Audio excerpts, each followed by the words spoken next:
Hey guys, Sam Thrash here with Fall Obsession. I'm here with fellow staffer Chester Barnes. Welcome to another edition of Tricks of the Trade. This time we're going to talk about filming your own hunts. This is something that we have a great deal of experience with over the past few years, and it's something that a lot of guys either want to get into or have gotten into and are possibly struggling with. So we just want to go over a few brief topics when it comes to filming your own hunts, some stuff that might be able to benefit you out there in the field. First thing we're going to talk about is the challenge. Filming your own hunts is hard. We can both attest to that. It is a whole nother element that you have to factor into everything that you do out there, and especially if you're dedicated to it and you have a show like we do that relies on it, it can prove very difficult at times and very frustrating. So just know that going into it that it's going to be difficult, and unless you're really serious about it, there's a good chance you might not get the shot itself on film. Point number 2, setup. Setup on your camera is absolute. I have struggled with this myself. You may be in a tree that doesn't offer a limb to put your camera arm on, to whatever the case may be. So this all goes back to setup. You've got to have it in the right spot. If your deer are going to be coming in from the left, your arm's got to be long enough to swing around you. If you're right-handed, swing around you. If you're left-handed, all these things are things that you need to take in consideration. Most people go out there with one camera, and not saying that is not sufficient, but to make your hunt, your filmed hunt better, do multiple cameras. Your GoPros, they are a great asset to self-filmers.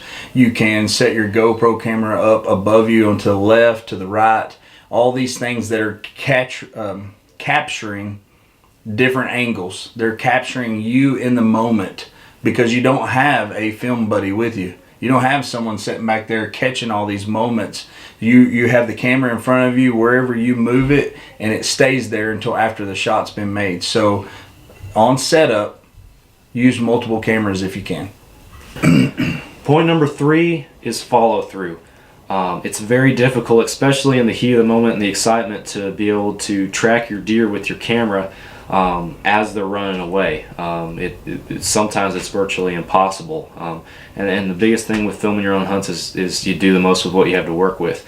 But you have to be very conscious of, again, like Chester was saying, your camera position, where your deer's going, and everything, if you want to get the deer running off actually on camera. A good thing to keep in mind, and something that I found helpful even when I'm specifically videoing other guys, if that deer's running, it's very hard to keep a camera zoomed in and tracking them. So if after you shoot and that deer starts running, you start panning and following that deer, if you're zooming out as you're doing that and eventually wind back up on yourself, the hunter, it just makes for a much cleaner looking video and a much better production in the end. And Chester may have more to add on follow through. One thing I will say on follow through, I'm guilty of it as much as anybody, especially because we self-film. So in the self-film, and you make that shot, you're wanting to watch that deer or that pig or whatever you've shot with your eyeballs and follow it. When you're self-filming, you can't. When you make that shot, you've got to get that camera on the deer or animal that you've shot, and you've got to follow it with the camera, not your eyeballs. And that's probably one of the most hardest things I've ever had to do, because I want to see where that deer is going. The last spot I see it is where I need to start tracking from. Thanks for tuning in to another episode of Tricks of the Trade. Hope you all enjoy. Hope it was helpful to you, and be sure to check out our other episodes on helpful tips that you might be able to use in the woods. We'll see y'all later.